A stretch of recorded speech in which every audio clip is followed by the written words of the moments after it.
पूरे भारत में ट्रैफिक समस्या आम बात है।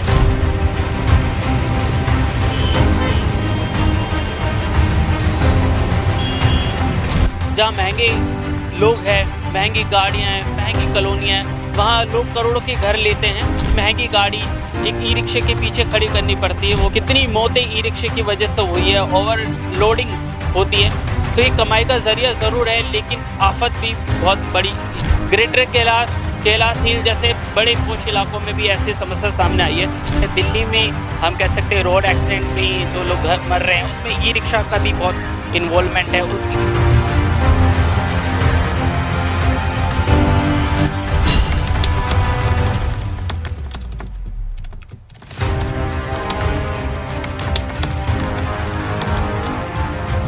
पूरे भारत में ट्रैफिक समस्या आम बात है, लेकिन पॉश इलाके जहाँ महंगे लोग हैं, महंगी गाड़ियाँ हैं, महंगी कॉलोनियाँ हैं, वहाँ लोग करोड़ों के घर लेते हैं और उन्हें भी अपनी महंगी गाड़ी एक ई रिक्शे के पीछे खड़ी करनी पड़ती है, वो भी बहुत देर तक।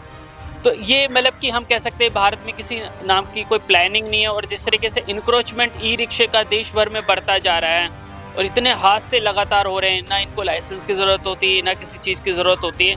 कितनी मौतें ई रिक्शे की वजह से हुई है, ओवरलोडिंग होती है। तो ये कमाई का ज़रिया ज़रूर है, लेकिन आफत भी बहुत बड़ी पूरी दिल्ली में इसकी वजह से खड़ी हुई है। ग्रेटर कैलाश हिल जैसे बड़े पोश इलाकों में भी ऐसी समस्या सामने आई है। मेरे साथ कैलाश हिल के काफ़ी सारे लोग हैं। सर, जिस तरीके से ई रिक्शे की आप बात कर रहे हो, उसकी वजह से ट्रैफिक रूल्स वायलेशन हो रही है और ट्रैफिक बहुत हम कह सकते हैं बहुत प्रभावित हो रहा है, क्या बोलेंगे? पहली बात तो ये कि ये ई रिक्शा इसलिए बहुत ज़्यादा नहीं है कि ई रिक्शा पे जाने वाले बहुत सारे लोग हैं।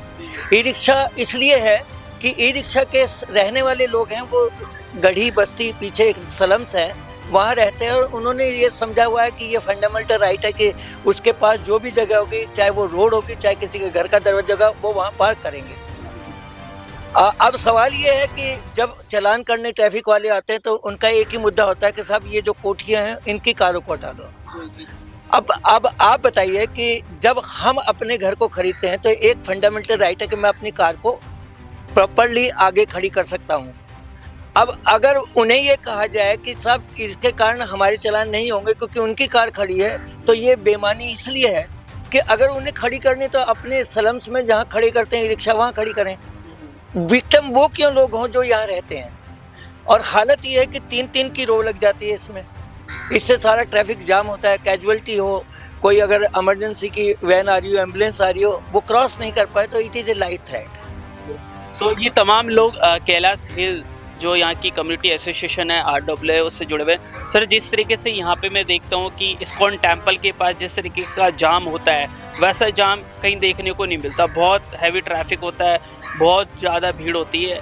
क्या है, आप इतने सारे पोश इलाके में रह रहे हो, सब अच्छी पोजीशन पर हो, क्यों आप सेटलमेंट नहीं कर पा रहे? कहाँ कोऑर्डिनेशन की कमी है, क्या बोलेंगे? जी देखिए, इस्कॉन मंदिर में जैसे आपने सही बोला, बिल्कुल इस्कॉन मंदिर के बाहर सैटरडे और संडे को खास करके बहुत ज़्यादा रश रहता है। गाड़ी निकलने के लिए जो रास्ता 10 मिनट के अंदर तय करा जा सकता है, उस रास्ते को कवर करने में कम से कम 40 से 45 मिनट लग जाते हैं। उसका रीज़न यही है कि जो इलीगल पार्किंग कह सकते हैं, इंक्रोचमेंट कह सकते हैं, उसके ऊपर कोई नकेल नहीं कसी गई है शासन के द्वारा, प्रशासन के द्वारा। और हम लोग इसी रीज़न की वजह से आज हमने ये बैठक व्यवस्थित करी है इन्हीं मुद्दों को डिस्कस करने के लिए।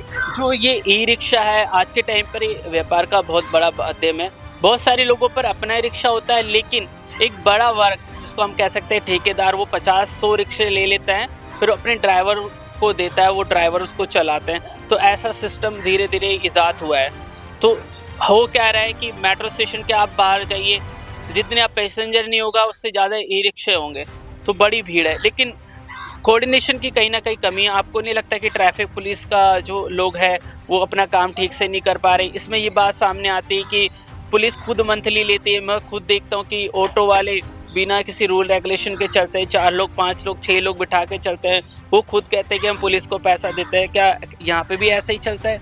देखिए, कमियां तो बिल्कुल है और उन्हीं कमियों का निवारण करना पड़ेगा हमें, और उसी रीज़न की वजह से आज ये बैठक बुलाई गई है। और हम लोग टाइम एंड अगेन फॉलो करते रहते हैं अथॉरिटीज़ के साथ, चाहे वो ट्रैफिक पुलिस हो, चाहे वो दिल्ली पुलिस हो। और देखिए उनके भी अपने मसले हैं, उनके पास स्टाफ शॉर्ट है या जो भी है रीजंस बट हमें एक कंक्लूजन पे पहुंचना पड़ेगा सबको मिल बैठ के, ताकि हम भी उनकी हेल्प कर पाएँ और उनकी भी हेल्प ले पाएँ। सर आप क्या बोलेंगे इसको लेकर? मैं तो सर बोलूँगा आज के डेट में ई रिक्शाज़ के ऊपर भी एक वो होना चाहिए RTI कि ई रिक्शाज़ आज के डेट में इंडियन पॉपुलेशन से ज़्यादा बढ़ रहे हैं। आप जिस गली में जाओगे तो आपको एक जहाँ पर इतने इंसान नहीं दिखते वहाँ पर इतने ई रिक्शाज़ देखने को मिलते हैं। और ये ई रिक्शा शाम को जाके जो दिन में चलते होते हैं, शाम को उसी में बार और अपने सारे असामाजिक काम होते हैं उसमें, और एक तरह से पूरा इसके पीछे पूरा बोल सकते हैं गैंग, पूरा एक कैडर काम करता है इसके पीछे जो इसको संभाल के रखता है। आप बोलते हो कि ई रिक्शा को चार्ज करने के लिए इलेक्ट्रिसिटी चाहिए होती है, उनके पास कोई रिकॉर्ड नहीं है वो कैसे चार्ज कर रहे हैं। उनने सब ने बिजली चोरी कर करके एक चार्जिंग पॉइंट बना के रखे हुए हैं। आप कभी भी रैंडम चेक करेंगे तो आपको ऐसे चार्जिंग स्टेशंस मिल जाएंगे जहाँ पर वो रैंडमली पब्लिक की बिजली चोरी करके उनसे अपने ई रिक्शाज को चार्ज कर रहे हैं। और ये ई रिक्शाज के चलते हुए आज के डेट में हम प्रॉपर्टी टैक्स देते हैं, हम रोड टैक्स देते हैं, उनका कुछ नहीं देना होता है और उनको सिर्फ लेना होता है कि हाँ हम इनकी जगह भी कब्जा कर लें, और एक बार कब्जा होने के बाद में कोई इसको हटा नहीं सकता है। सर आप आर्म फोर्सेस से जुड़े रहे हैं, आपने सरहद पे भारत के लिए लड़ाई लड़ी, अब अपने लिए आपको इलीगल इंक्रोचमेंट, इलीगल पार्किंग, इन तमाम चीज़ों से लड़ना पड़ रहा है, क्या कहेंगे? हाँ जी, मैं भी इन सब ने जैसे बताया वैसे मैं भी यही कहना चाहूँगा कि अगर आप इस मुद्दे को उठाएंगे और बातचीत करेंगे, हमारी पुलिस है और देखेंगे तो हमें समझ में आएगा और कुछ आगे बात बढ़ेगी। मैं तो इतना ही कहूँगा। लेकिन कहीं नहीं, आपको नहीं लगता है कि आप लोग इतने समृद्ध लोग हो, आपको नहीं लगता है कि आप बहुत छोटे और सामान्य लोगों को निशाना बना रहे हो? ई रिक्शा की आप बात कर रहे हो, उनकी रोजी रोटी ख़त्म करने की बात कर रहे हो। हाँ, इसलिए वो भी इंसान है, मैं ये मानता हूँ बात को, लेकिन हमें ये समझना है कि हम फिर कैसे कर पाएंगे। मेरा एक बच्चा है, मैं उसे स्कूल को, बस स्टैंड हमारा वहीं पे है, कैलाश हिल्स के टी पॉइंट पे, वहाँ तक लेके जाता हूँ। अगले दिन खबर आती है कि कुछ अनवांटेड एलिमेंट्स ने चेन खींचने की कोशिश करी किसी मदर की, बिल्कुल साथ में ही।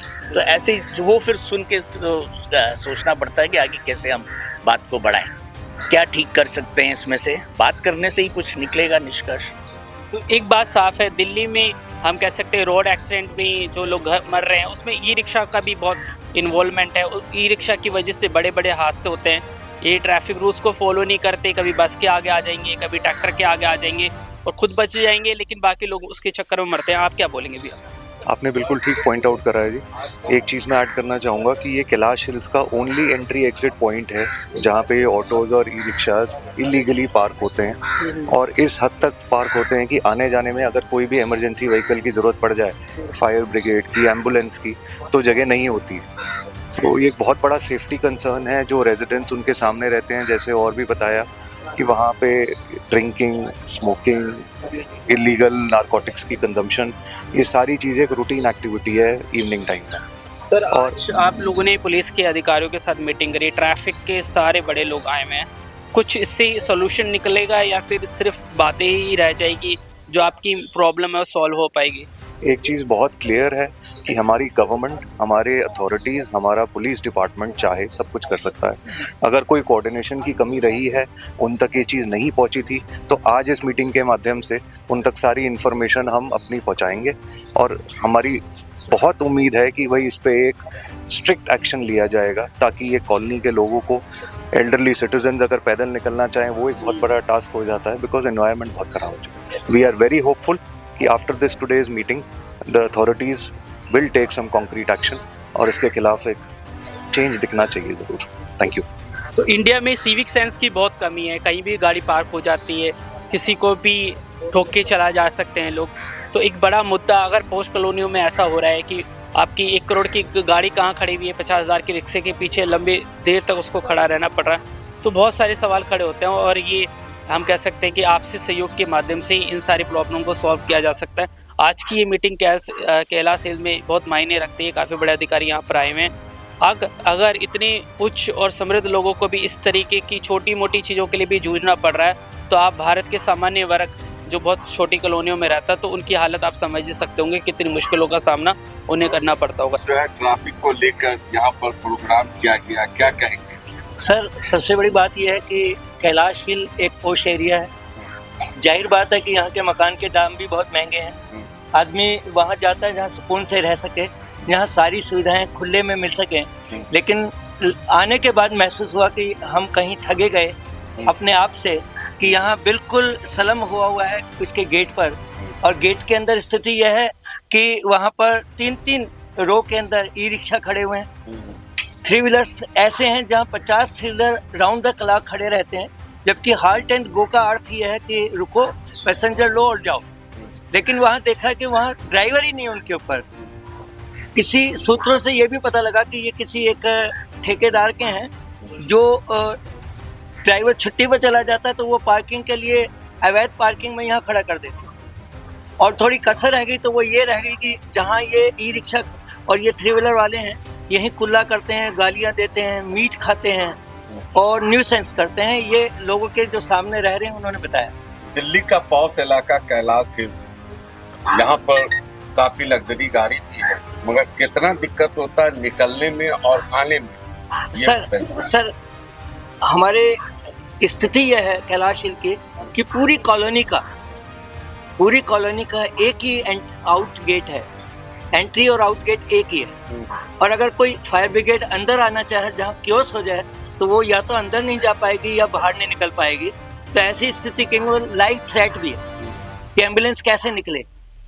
क्या ट्रैफिक के स्टाफ जो है जैसे इंडियन हॉस्पिटल के पास रहते हैं या थाने की पुलिस रहती है या? सर भीड़ रहती है, ट्रैफिक वाले जो है बीच में चालान का भी इनिशिएटिव शुरू किया है, लेकिन स्थिति है कि यहाँ लोकल पुलिस और थाने के ट्रैफिक का और एमसीडी का तीनों का कोऑर्डिनेशन चाहिए। एक दिलचस्प बात ये भी है कि एक जो पार्किंग का एक वो लगा हुआ है, वहाँ पर साइनेज लगा हुआ है, उस पर लिखा है halt and go Delhi traffic police. लेकिन जब उसके पता लगा कि रिकॉर्ड में ही कहीं नहीं है तो उसमें पता लगा कि ये एमसीडी डिसाइड करती है। तो सवाल ये कि अगर हॉल्ट एंड गो भी है तो उसके भी अधिनियम है कि 2 या 2 से अधिक 3, 4, 5 हो सकते हैं, लेकिन 50 तो नहीं पार्क होकर छोड़ देंगे। तो वो उस बोर्ड को लेकर जो अवैध लगा हुआ है, ये ऐसा कहते हैं कि साहब ये हमारे लिए परमानेंट, हमारे लिए पार्किंग की जगह हम कितनी पार्क करें। तो इस पर भी एक क्वेश्चन मार्क है। परिचय बता दें। मेरा नाम अजय विजय है और मैं सीनियर सिटीजन फोरम से ब्रांच सेक्रेटरी। सर क्या कहेंगे आज तरीके से ट्रैफिक पुलिस के द्वारा यहाँ पर एक प्रोग्राम किया गया है और कैलाश हिल्स बहुत बहुत इलाका है, कितनी दिक्कत की सामना है ट्रैफिक को लेकर दिल्ली में भी बहुत। ये ट्रैफिक की खाली ट्रैफिक की प्रॉब्लम नहीं है, इसके अलावा जो अननेसेसरी कंस्ट्रक्शन, अननेसेसरी जो इन्फोर्समेंट हो रखी है और कुछ लोग के हिसाब से जैसे 3 व्हीलर के, जैसे गौर साहब ने भी बताया कि 3 व्हीलर जो है अननेसेसरी खड़े हो जाते हैं और ना केवल खड़े होते हैं, न्यूसेंस क्रिएट करते हैं। तो इसमें सबसे पहले ट्रैफिक के साथ साथ हमारा जो अदर सिविक्स बॉडीज़ है, एमसीडी है और दिल्ली सरकार के है, उनकी कोऑर्डिनेशन प्रॉपर तीनों का नहीं है। जब तक इसका कोऑर्डिनेशन नहीं होगा तब तक इसको सुधारा नहीं जा सकता। पीछे मैं मॉनिटरी कमेटी में से थोड़ा एसोसिएट रहा हूँ, जो सुप्रीम कोर्ट मॉनिटरी कमेटी है डॉक्टर गुरेलाल जी की, तो उसमें कार्यरत रहा हूँ। और हमने इसके लिए सफाई के लिए इसके लिए एक नोट भी दिया था एमसीडी को। 4 साल 5 साल हो गए, उस पर कोई एक्शन नहीं हुआ। कोशिश की गई कहीं ना कहीं कि एमसीडी का, कहीं ना कहीं ट्रैफिक पुलिस का, कहीं ना कहीं दिल्ली सरकार का, उसमें कोऑर्डिनेशन नहीं रहा।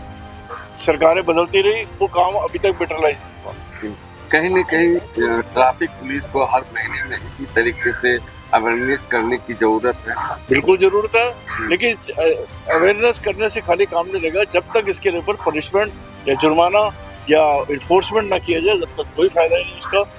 खड़े होने से आप लोग खड़े हो जाओगे, आप चले जाओगे, फिर होगा। अब आप देखिए कि सुबह इन्होंने एक वहाँ टॉयलेट की पॉइंट खड़ी कर दी है, इतनी गंदगी रहती है, इतना रश रहता है उसके हिसाब से। और आप अर्ली मॉर्निंग में 5 बजे, मेरी आदत है 5:30 बजे मैं निकल जाता हूँ वॉक को, तो वहाँ से निकलना मुश्किल हो जाता है अर्ली मॉर्निंग में। कई बार तो 3 लेयर 3 टायर लेयर के अंदर गाड़ियाँ खड़ी रहती हैं, टैक्सी खड़ी रहती है, इनकी वैन खड़ी रहती है और ई रिक्शा खड़े रहते हैं। तो कई बार तो बहुत निकलने की प्रॉब्लम। मंदिर के सामने गाड़ी 2-2 4-4 खड़ी कर देते हैं। कुछ हम लोगों में भी गलतियाँ हैं, जो हम लोग जो पार्किंग करते हैं गाड़ियाँ, वो भी गलत करते हैं। उसमें खाली हम ये नहीं कहेंगे कि हमारे जो रहने वाले जो रेजिडेंट्स हैं उनकी भी जरूर उसमें कुछ ना कुछ खामियाँ हैं, गलतियाँ हैं, कोऑर्डिनेशन नहीं है। अगर कोऑर्डिनेशन रहेगा और पुलिस का और एमसीडी का, तो अपने आप ही हम लोग भी सुधरेंगे। इनक्रेडिबल भारत न्यूज़ लाइव के लिए महेंद्र कुमार शर्मा।